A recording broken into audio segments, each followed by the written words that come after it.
Some people are manifesting from overflow. Others are manifesting while just trying to survive.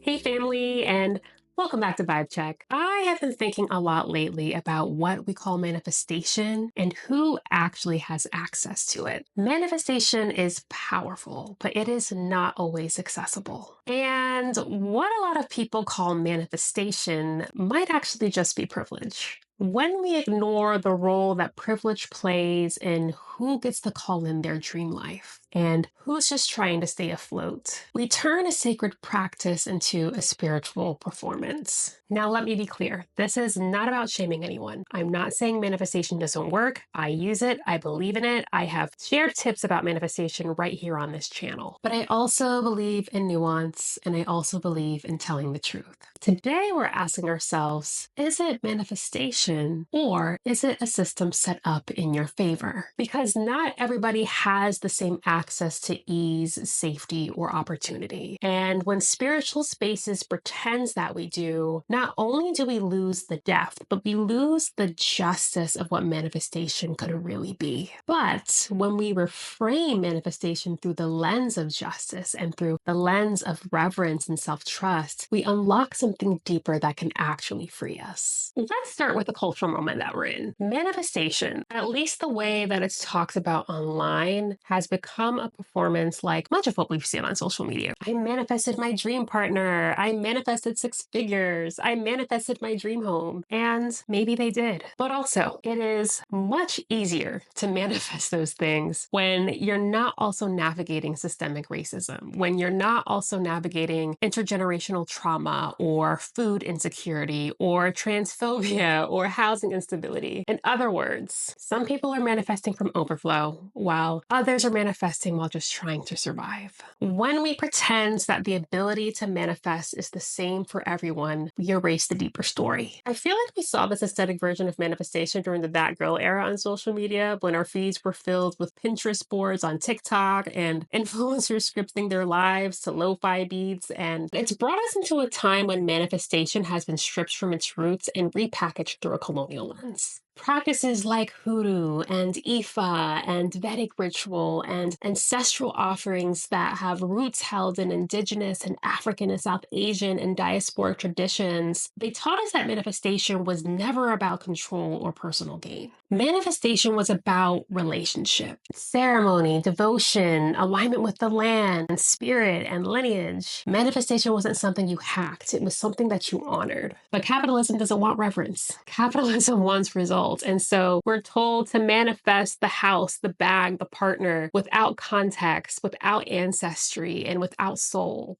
When you remove the roots, you sell the fruit without honoring the soil it came from. So if you've ever felt like this version of manifestation doesn't quite speak to your spirit, you're not wrong. It wasn't made for your liberation. I recently read an article on Glamour UK titled, "How much of manifesting is actually just privilege?" And in it, the author writes, "How often does I manifested it mean I bought it? What happens when you turn the law of attraction on its head? Do negative thoughts bring about negative outcomes? Where does the universe stand on expensive manifestation courses and workshops? And why do so few of the influencers attributing all the wonderful things in their lives to manifesting neglects to mention the role privilege may have played in their cosmic acquisitions?" That last line is exactly it. Manifestation culture has a way of neglecting to acknowledge the invisible scaffolding that helps some people succeed.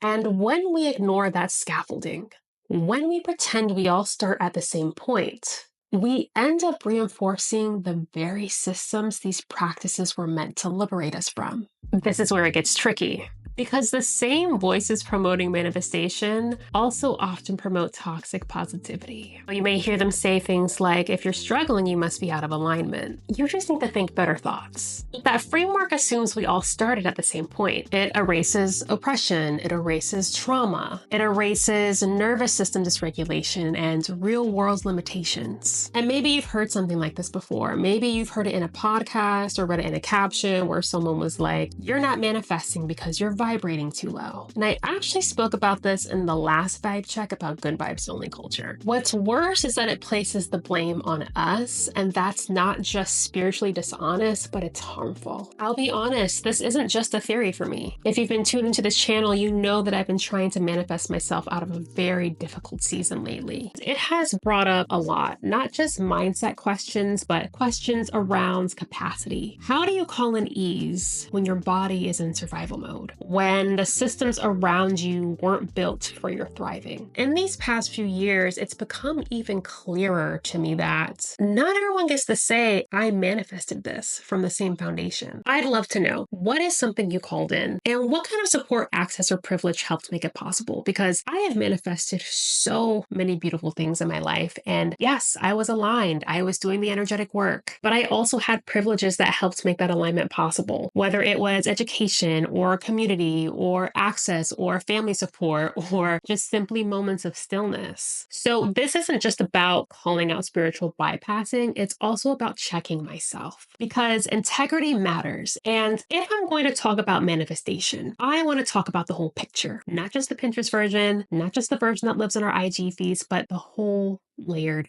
truth. What if we reclaimed manifestation, not as a flex, not as a product, but as a tool of resistance, a declaration that we deserve joy and ease and abundance, even in a world that says we don't? For those of us who were never meant to thrive in this system, manifestation can be a radical act of believing that we are worthy of more. It can look like boundaries. It can look like choosing rest. It can look like imagining a future that's rooted in care and softness. It's not always aesthetic. Sometimes it's gritty. Sometimes it looks like grief, but it's still sacred. I want to clearly name that this isn't about throwing away manifestation either. It's about reclaiming it in ways that actually serve us. All of this ties back to this month's theme, reclaiming the right to be. Because when manifestation is framed as a race to abundance, it leaves out those of us who are still becoming. Reclaiming the right to be means you're allowed to be exactly where you are, in your process, in your pain, in your power. Your worth isn't measured by how fast you can manifest. As I've said multiple times on this channel, your timeline is sacred. And what's meant for you doesn't require performance. It requires presence. I want to hear from you.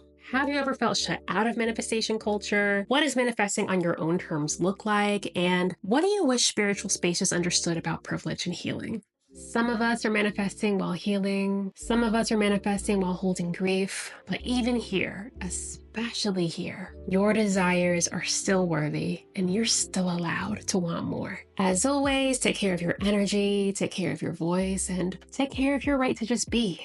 And if this resonated, you might want to watch this next. It's all about how good vibes only culture can actually silence truth, grief, and justice in spiritual spaces. I'll see you in the next video. Bye, guys.